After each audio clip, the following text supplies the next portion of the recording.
ಕೈ ಬಿಡೇನು, ಕೈ ಬಿಡೇನು, ಆ ಮಾತು ಹೇಳಿದ ತಾ ಹೇಳಿದ ನಲ್ಲವೇ. ನಾ ಕೈ ಬಿಡೇನು, ನಾ ಕೈ ಬಿಡೇನು, ಆ ಮಾತು ಹೇಳಿದ ತಾ ಹೇಳಿದ ನಲ್ಲವೇ. ಯೇಸು ಕೈಬಿಡನು ದೈನಂದಿನ ಸತ್ಯವೇದ ಅಧ್ಯಯನಕ್ಕೆ ನಿಮ್ಮನ್ನ ಆಹ್ವಾನಿಸುತ್ತೇನೆ. ಈ ದಿನ ನಾವು ಆದಿಕಾಂಡ 47:7ರಿಂದ 10ನೇ ವಚನವನ್ನ ಧ್ಯಾನ ಮಾಡಲಿದ್ದೇವೆ. ಸ್ವಲ್ಪವಾಗಿಯೂ ದುಃಖಕರವಾಗಿಯೂ ಇತ್ತು ಎಂಬುದಾಗಿ ಯಾಕೋಬನು ಫರೋಹನ ಮುಂದೆ ಅರಿಕೆ ಮಾಡಿದಂತ ಮಾತಿದು. ಇದರ ಬಗ್ಗೆ ನಾವು ಕಲಿಯೋಣ, ಓದ್ಕೊಳ್ಳೋಣ. ಯೋಸೇಫನು ತನ್ನ ತಂದೆಯಾದ ಯಾಕೋಬನನ್ನು ಕರೆದುಕೊಂಡು ಫರೋಹನ ಸನ್ನಿಧಿಯಲ್ಲಿ ನಿಲ್ಲಿಸಲು ಯಾಕೋಬನು ಫರೋಹನನ್ನು ಆಶೀರ್ವದಿಸಿದನು. ಫರೋಹನು ನಿನಗೆಷ್ಟು ವರ್ಷಗಳು ಎಂದು ಕೇಳಲು ಯಾಕೋಬನು, ನಾನು ಲೋಕದಲ್ಲಿ ಸಂಚಾರ ಮಾಡಿದ್ದು 130 ವರ್ಷಗಳೇ. ನಾನು ಜೀವಿಸಿರುವ ಕಾಲವು ಸ್ವಲ್ಪವಾಗಿ ದುಃಖಕರವಾಗಿಯೂ ಇತ್ತು. ನನ್ನ ಪಿತೃಗಳು ಲೋಕಯಾತ್ರೆ ಮಾಡಿದಷ್ಟು ವರ್ಷಗಳು ನನಗಾಗಲಿಲ್ಲ ಎಂದು ಹೇಳಿ ಫರೋಹನು ಆಶೀರ್ವದಿಸಿ ಅವನ ಸನ್ನಿಧಿಯನ್ನ ಹೊರಟು ಹೋದನು. ಇಲ್ಲಿ ಸತ್ಯವೇದ ಏನು ಹೇಳ್ತದೆ ಎಂಬುದಾಗಿ ನಾವು ನೋಡ್ಬೇಕಾದ್ರೆ, ಚಿಕ್ಕವನು ದೊಡ್ಡವನಿಂದ ಆಶೀರ್ವದಿಸಲ್ಪಡ್ತಾನೆ ಎಂಬುದಾಗಿ. ಆದರೆ ಇಲ್ಲಿ ಚಿಕ್ಕವನೇ ದೊಡ್ಡವನನ್ನ ಆಶೀರ್ವದಿಸ್ತಾರೆ ಎಂಬುದಾಗಿ ನಾವು ನೋಡ್ತೇವೆ. ಅಬ್ರಹಾಮನು ಮೆಲ್ಕಿಸೆದೇಕನ ಉದಾಹರಣೆಯನ್ನು ನಾವು ನೋಡ್ತೀವಿ. ಅಂದ್ರೆ ಇಲ್ಲಿ ಫರೋಹನ ಮುಂದೆ ಯಾಕೋಬನು ಬಂದಾಗ, ಯಾಕೋಬನೊಬ್ಬ ಸಾಧಾರಣ ಒಬ್ಬ ವ್ಯಕ್ತಿ ಆ ಒಂದು ದೇಶಕ್ಕೆ. ಆದ್ರೆ ಫರೋಹನು ಐಗುಪ್ತ ದೇಶಕ್ಕೆ ಒಂದು ರಾಜ ಸಿಂಹಾಸನದಲ್ಲಿ ಕುಳಿತಿರುವಂತ ಒಬ್ಬ ವ್ಯಕ್ತಿ. ಇಲ್ಲಿ ನಾವು ನೋಡ್ಬೇಕಾದ್ರೆ ಫರೋಹನನ್ನ ಯಾಕೋಬನು ಅವನ ತಲೆಯ ಮೇಲೆ ಕೈ ಇಟ್ಟು ಆಶೀರ್ವಾದ ಮಾಡ್ತಾನೆ. ಅಂದ್ರೆ ಇಲ್ಲಿ ಕಲಿಯುವಂತ ಒಂದು ಪಾಠ, ದೇವರ ಮಕ್ಕಳು ಎಲ್ಲೇ ಇದ್ರು ನಾವು ಮೇಲುಗೈಯಾಗೆ ಇದ್ದೀವಿ. ಯಾರು ಸಹ ಡೋಂಟ್ ಥಿಂಕ್ ಅದರ್ವೈಸ್, ಯಾರು ಸಹ ನಿಮ್ಮನ್ನ ಕೀಳ್ತರಮೆಯಾಗಿ ನೆನೆಸ್ಬೇಡ್ರಿ. ನಾವು ಒಂದು ಸಾರಿ ದೇವರ ಮಕ್ಕಳಾಗ್ಬಿಟ್ರೆ ಈ ಲೋಕದಲ್ಲಿ ನಾವು ಮೇಲುಗೈಯವರಾಗೆ ಇರ್ತೇವೆ. ನಾವು ರಾಜವಂಶಸ್ಥರು ಎಂಬುದಾಗಿ ನಾವು ತಿಳ್ಕೋಬೇಕು. ಎರಡನೇದು ನಾವಿಲ್ಲಿ ಅರ್ಥ ಮಾಡ್ಕೊಳ್ಳೋದು ಏನಂತಂದ್ರೆ, ಫರೋಹನವನ್ನ ಕೇಳ್ತಾನೆ, ನಿನ್ನ ಜೀವಿತ ನಿನ್ಗೆ ಎಷ್ಟಪ್ಪ ವಯಸ್ಸು? ಈಗ 130 ವಯಸ್ಸಾಗಿದೆ ಯಾಕೋಬನಿಗೆ. ಆದ್ರೆ ಇಲ್ಲಿ ನಾನು ಲೋಕದಲ್ಲಿ ಸಂಚಾರ ಮಾಡಿದ್ದು 130 ವರ್ಷಗಳೇ ಮಾತ್ರವಲ್ಲದೆ ನಾನು ಜೀವಿಸಿರುವ ಕಾಲ ಸ್ವಲ್ಪವಾಗಿಯೂ ದುಃಖಕರವಾಗಿ ಇತ್ತು ಎಂಬುದಾಗಿ ಆತನು ಹೇಳ್ತಾನೆ. ನೋಡಿ, ಇದರಿಂದ ಕಲಿಯುವಂತ ಇನ್ನೊಂದು ಆತ್ಮಿಕವಾದ ಪಾಠ ಏನಂದ್ರೆ, ನಮ್ಮ ಜೀವಿತ ಕಾಲ ಸ್ವಲ್ಪ ಕಾಲ. ಆ ಸ್ವಲ್ಪ ಕಾಲದಲ್ಲಿ ದೇವರಿಗೆ ಭಯಭಕ್ತಿ ಉಳ್ಳವರಾಗಿ ನಾವು ಜೀವಿಸೋಣ, ದೇವರನ್ನ ನಾವು ಮೆಚ್ಚಿಸೋಣ. ಅದು ಮಾತ್ರವಲ್ಲದೆ ಕೆಲವು ಸಲ ನಮ್ಮ ಜೀವಿತಗಳಲ್ಲಿ ದುಃಖಕರ ಸಂಗತಿಗಳು ಮಾತ್ರವಲ್ಲದೆ ನಮ್ಮ ಜೀವಿತದಲ್ಲಿ ಸುಖ ಅನ್ನೋದು ಇಲ್ಲದೆ ಇದ್ದಿರಬಹುದು. ಆದರೆ ಪ್ರಿಯ ದೇವರ ಮಕ್ಕಳೇ, ಭಯಪಡಬೇಡಿ. ದೇವರ ಮಕ್ಕಳಾದ ನಮಗೆ ಲೋಕದಲ್ಲಿ ಯಾರಿಗೂ ಇಲ್ಲದಿರುವಂತಹ ಸಂತೋಷ, ಸಮಾಧಾನ ಕರ್ತನು ನಮಗೆ ಕೊಡೋರಾಗಿದ್ದಾರೆ. ಕರ್ತನು ಆ ರೀತಿಯೇ ನಮ್ಮೆಲ್ಲರನ್ನು ಆಶೀರ್ವಾದ ಮಾಡಲಿ. ನಿಮ್ಮ ಒಂದು ಜೀವಿತವೂ ಸಹ ಒಂದು ವೇಳೆ ಕೆಲವು ವಿಷಯಗಳಲ್ಲಿ ದುಃಖಕರವಾಗಿದ್ರು, ನಿಮಗೆ ಆತ್ಮಿಕವಾದ ಸಂತೋಷ, ಪರಲೋಕದ ನಿಶ್ಚಯ ದೇವರು ಕೊಟ್ಟಿದ್ದಾರೆ. ಅದನ್ನ ಗಟ್ಟಿಯಾಗಿ ಹಿಡಿದುಕೊಳ್ಳ್ರಿ. ಯೇಸು ಆಮೇಲೆ ಗಟ್ಟಿಯಾಗಿ ಹಿಡಿದುಕೊಳ್ಳಿ. ಕರ್ತನು ನಿಮ್ಮನ್ನು ಆಶೀರ್ವದಿಸಲಿ. ಆಮೇಲೆ ಪ್ರಾರ್ಥಿಸೋಣವಾ? ನಮ್ಮನ್ನು ಬಹಳವಾಗಿ ಪ್ರೀತಿ ಮಾಡಿದಂತೆ ನಮ್ಮ ಸ್ವರ್ಗೀಯ ತಂದೆ ಆದ್ದೇವ್ರೆ, ನಮ್ಮೊಂದಿಗೆ ನೀವು ಮಾತನಾಡಿದಕ್ಕಾಗಿ ಸ್ತೋತ್ರ. ಈಗ ಸ್ವಾಮಿ, ನಿಮ್ಮ ಕರಗಳನ್ನು ಒಪ್ಪಿಸಿಕೊಡ್ತೇವೆ. ನಮ್ಮ ನೀನೇ ಬಲಪಡಿಸು, ನಡೆಸು. ದೇವರೇ, ಈ ಸಂದರ್ಭದಲ್ಲಿ ಯಾರಿಗೆ ಜೀವಿತ ದುಃಖಕರವಾಗಿದೆಯೋ, ನಿಮ್ಮ ದುಃಖವನ್ನಿಗೆ ಸಂತೋಷವಾಗುವುದೆಂಬುದಾಗಿ ಹೇಳಿದ್ಯಾ, ಎಲ್ಲಾ ವಿಷಯಗಳನ್ನು ಅವರಿಗೆ ಸಂತೋಷ ದಯಪಾಲಿಸು. ಮುಖ್ಯವಾಗಿ ವಯಸ್ಸಾದಂತ ಅನೇಕರಿದ್ದಾರೆ ದೇವರೇ, ಅವರು ವಯಸ್ಸಾದ ಕಾಲದಲ್ಲಿ ಅನೇಕ ತೊಂದರೆ ಸಮಸ್ಯೆಗಳನ್ನು ಎದುರಿಸಬೇಕು.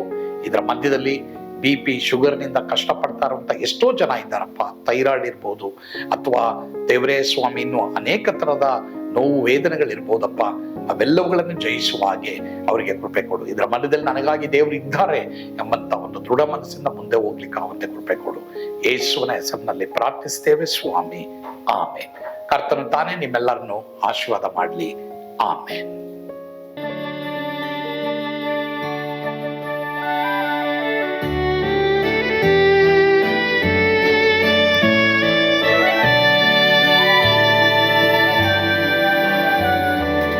ಓ ಎಂಥ ಅದ್ಭುತವಾದ ದಿನ, ನಾನೆಂದಿಗೂ ಮರೆಯೇನು. ಪಾಪಂಧಕಾರದೊಳ್ ಅಲೆದೇನ ರಕ್ಷಕನ ಕಂಡೇನು.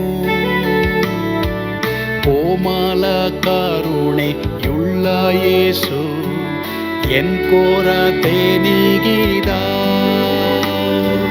ಕತ್ತಲೆ ಹೋಯಿತು ಜ್ಯೋತಿಯು ಮೂಡಿತು, ನಾನೀಗ ಧನ್ಯನಾದೆ. ಸ್ವರ್ಗದ ನಂದ ಎನ್ನಾತ್ಮ ತುಂಬಿತು, ಶಿಲುಬೆನಾಗ ಎನ್ ಸ್ವಸ್ಥಗೈದನು. ಎನ್ ಪಾಪ ತೋಳೆದ ಈರುಳ ದಿನಕ್ಕೆ ತಿರುಗಿದ. ಸ್ವರ್ಗದ ನಂದ ಎನ್ನಾತ್ಮ ತುಂಬಿತು.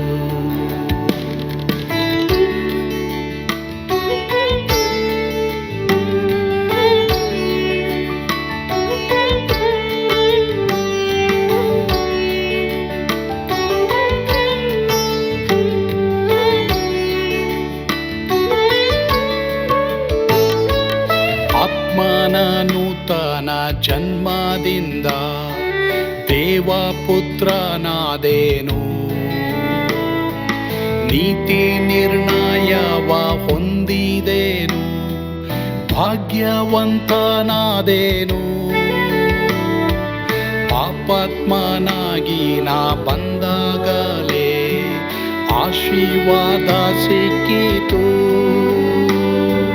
ಕೃಪೆಯ ಮೂಲವೇ ರಕ್ಷಣೆ ಹೊಂದಿದೆ, ಸುನಾಮ ಕೊಂಡಾಡುವೆ.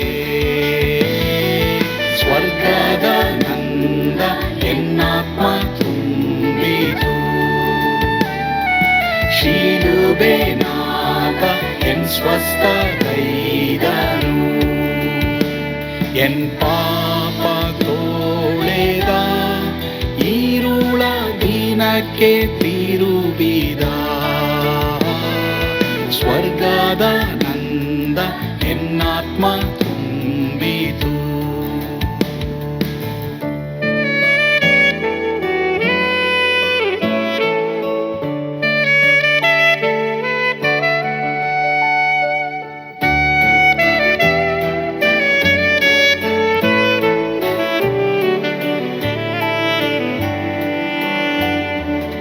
ಅನಂತ ನಿರೀಕ್ಷೆ ಏನಾಗಿದೆ, ಕಾಲವು ತೀರಲಾಗಿ.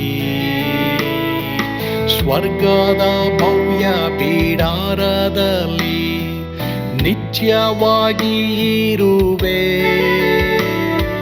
ಶಿಲುಬೆ ನನಗೆ ಆಶ್ರಯವೇ, ನಂಬಿಕೆಗಾಧಾರವೇ. ನಿತ್ಯ ಐಶ್ವರ್ಯವ ದಿವ್ಯಾಶೀರ್ವಾದವ ಕರ್ತ ಇವನೇ ನಗೆ. ಸ್ವರ್ಗದ ನಂದ ಎನ್ನಾತ್ಮ ತುಂಬಿತು,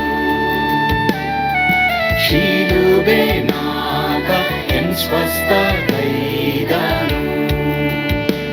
ಎನ್ ಪಾಪ ತೋಳೆದ ಈರುಳ ದಿನಕ್ಕೆ ತಿರುಗಿದ.